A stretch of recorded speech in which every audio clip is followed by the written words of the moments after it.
kurungan minimal itu 3 tahun, denda 200 juta. Itu kurungan minimal. Maksimalnya 6 tahun, denda 1 miliar. Itu untuk politik uang.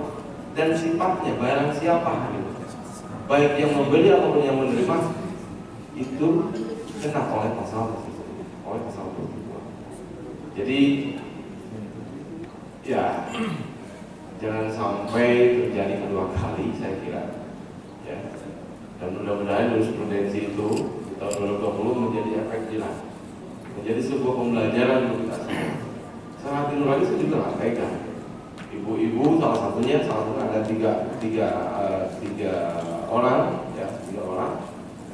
yang terjerat, yang membelinya dan yang menerimanya.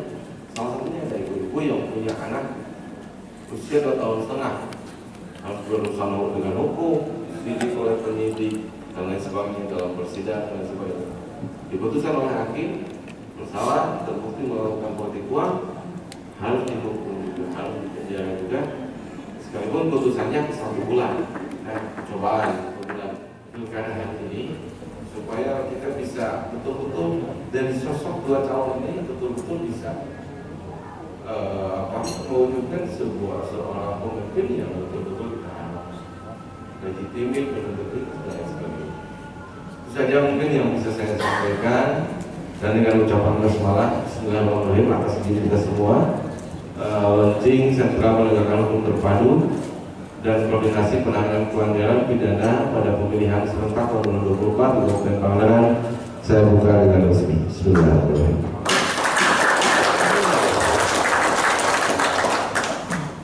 Demikian yang bisa saya sampaikan. Terima kasih dan mohon maaf. Akhirul kalam, hadanallahu wa iyyakum ajma'in. Ihdinas shiratal mustaqim. Wallahu muwaffiq ila aqwamit. Assalamualaikum warahmatullahi wabarakatuh.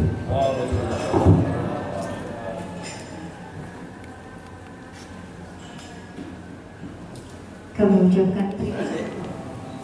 Baiklah Bapak Ibu, acara akan dimulai. 1, 2, 3. Bismillah.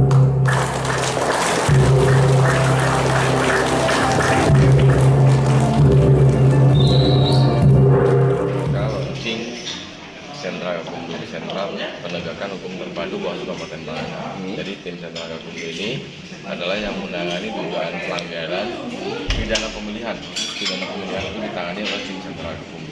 Yang di dalamnya ada Bawaslu, ada unsur kepolisian, penyidik, dan juga ada dari unsur kejaksaan yaitu penuntut umum. Nah, ini penting kita sampaikan ke seluruh elemen masyarakat supaya masyarakat mengetahui bahwa proses penanganan pelanggaran terkait dengan dugaan pelanggaran pemilihan, pidana pemilihan ditangani oleh tim Sentra Gakumdu yang di dalamnya ada 3 unsur, ya, unsur instansi kepolisian, Bawaslu dan juga kejaksaan. Untuk money politik ini PR besar dari buat Bawaslu ini apa upaya dari money politik ini menjadi PR besar kita bersama tentunya, tidak hanya Bawaslu, karena kalau melihat dari survei ya, hasil survei Indonesia itu ketiga, ya ketiga. Yang pertama Thailand, yang kedua Filipina, yang ketiga itu Indonesia. Maraknya politik uang. Nah ini menjadi PR kita bersama, saya kira tidak hanya Bawaslu. Bagaimana kita bisa mengantisipasi, bisa memberangus yang namanya politik uang. Karena apa? Politik uang ini sangat berbahaya. Pertama, yang dikhawatirkan ketika politik uang ini terjadi, pemimpin yang jadi nanti siapapun itu dianggap selesai dengan sudahnya terjadinya politik uang transaksi dengan masyarakat ketika dalam kampanye, sehingga sudah tidak memikirkan lagi masyarakat, itu yang paling bahaya kan, gitu ya. Yang kedua, tidak menutup kemungkinan menjadi embrio juga untuk korupsi karena terlalu banyak, terlalu besar biaya yang dikeluarkan ketika politik uang itu terjadi. Maka mari saya kira ini menjadi sebuah PR kita bersama untuk bagaimana kita bisa memberantas politik uang itu. Gitu ya. Kemarin jurisprudensi tahun 2020 ya, 1 inkrah putusan pengadilan. Saya berharap dan saya sangat berharap betul ini menjadi sebuah pembelajaran ya pembelajaran dan menjadi efek jerah untuk kita semua, supaya di pilkada serentak tahun 2024 itu politik uang tidak terjadi lagi dan tidak terjerat lagi oleh pasal politik uang. Nah, mungkin edukasi ke masyarakat sendiri Pak terkait pasal pelanggaran yang edukasi kami sudah banyak hal yang kami upayakan. Pertama, kita melakukan sosialisasi pengawasan partisipatif melalui forum warga, ada forum pengawasan, ada juga sosialisasi produk hukum dan lain sebagainya. Termasuk ke sekolah-sekolah pun kami melakukan sosialisasi pengawasan partisipatif ya. Bagaimana kita memberikan edukasi terhadap masyarakat, gitu, terhadap masyarakat supaya masyarakat bisa memahami utuh kaitan dengan pelanggaran-pelanggaran yang terjadi dalam pemilihan itu sendiri. Kalau dua poros ini Pak, kerawanan ini bisa nggak Pak? Ya, Kerawanan pelanggaran. ya mudah-mudahan tetap kondusif, sekalipun head to head ini ya potensinya sangat besar kan gitu ya, sangat besar. Tapi saya harap semua pihak bisa dengan bijak menyikapinya, melaksanakannya pun bisa dengan bijak sehingga ini bisa terjaga kondusivitas dan kesuksesan dalam proses penyelenggaraan pemilihan di Pangandaran ini, baik itu pemilihan gubernur, wakil gubernur ataupun bupati dan wakil bupati. Mungkin bisa disampaikan buat masyarakat tentang politik uang tuh, himbauan dari Bawaslu. Ya, kami menghimbau kepada seluruh unsur masyarakat Pangandaran untuk menolak politik uang. Ya, bagaimana tadi sudah saya sampaikan bahaya politik uang itu seperti itu. Gitu. Lebih bahaya kalau pemimpin kita yang jadi nanti sudah tidak memikirkan kita lagi masyarakat, karena sudah dianggap selesai dengan transaksi dalam proses kampanye itu. Itu sangat kita tidak harapkan ya, tidak harapkan.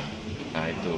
Yang kedua, itu menjadi embrio korupsi ya, embrio korupsi karena terlalu besar biaya dalam kampanye, sehingga sekalipun negara sudah berupaya untuk memfasilitasi itu, salah satunya supaya tidak terlalu besar biaya dalam proses kampanye ataupun operasional yang dikeluarkan oleh peserta pemilihan itu sendiri. Itu bisa disebutkan pelanggaran dalam masa kampanye Pak? Pelanggaran yang masuk ke unsur pidana itu salah satunya politik uang, yang kedua hoax ya, terus ujaran kebencian, hate speech, juga ya itu salah satunya yang berpotensi ya, kita harus betul jaga, harus betul antisipasi bagaimana supaya itu tidak terjadi ataupun bisa diminimalisir di Pangandaran. Dengan hoax itu bagaimana teman-teman wartawan pun, teman-teman media pun tidak hanya kegiatan pada waktu itu saja, tapi itu ada tindak lanjut yang real, bisa dijadikan sebuah edukasi untuk masyarakat sehingga hoax itu tidak terjadi di Pangandaran. Nah, terus di samping itu juga PKPU tentang kampanye. Hari ini ada perbedaannya. Ada sedikit perbedaan dengan PKPU kampanye tahun 2020. Ya. Salah satu contoh, misalkan di bagian umum pendahuluan definisi kampanye, gitu ya. Kampanye itu ya menawarkan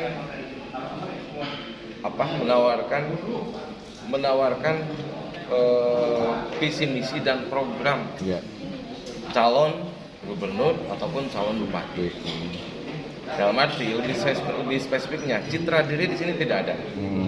Kalau dulu ada citra dirinya, Jadi unsur kampanye itu bisa dikategorikan kampanye, gitu. Kampanye kalau ada visi misi disampaikan, menawarkan program-programnya ditawarkan, kan itu untuk menarik pemilih, untuk menarik pemilih.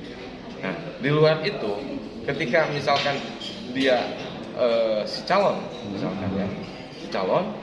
berkampanye, tapi unsur itu visi misi penyampaian programnya tidak tersampaikan, maka itu perlu dikaji apakah itu masuk ke kategori kampanye atau tidak. Nah itu salah satunya. Itu salah satunya. Gitu ya. Keamanan si pelaku sendiri. Untuk keamanan si pelapor, ya kami sangat menjamin keamanan si pelapor karena kami juga terintegrasi juga dengan polisi dan TNI Polri juga dengan TNI Polri. Kaitannya sekalipun kami belum ada bentuk kerjasama dengan yang khusus menangani saksi, penjaminan saksi, apa namanya itu, lupa saya. Saksi yang di Indonesia itu saksi Perlindungan jaminan yang menjamin keamanan saksi. LPSK ya. LPSK. Kami memang belum menjalin kerjasama itu, tapi saya pastikan TNI Polri siap untuk menjaga keamanan ataupun kerahasiaan si pelapor itu sendiri. Tapi Bawaslu sudah menyampaikan pengaduan. Ada, kami posko pengaduan juga sudah kami publikasikan, ada posko pengaduan dan sebagainya.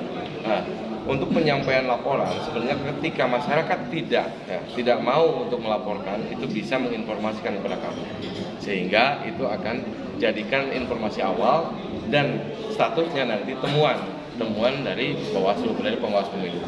Jadi kalau toh memang tidak mau melaporkan, silakan saja diinformasikan, baik datang secara langsung ataupun menginformasikan by phone ataupun by web. Bagi warga yang melakukan sebuah pelanggaran dalam kampanye itu, apa sih syaratnya yang harus dibawa untuk berbukti? Formilnya identitas pelapor, ya, penemu dan juga terlapor yang melakukan. Yang kedua bukti-buktinya, ya, bukti pelanggaran, dugaan pelanggarannya itu apa saja, baik secara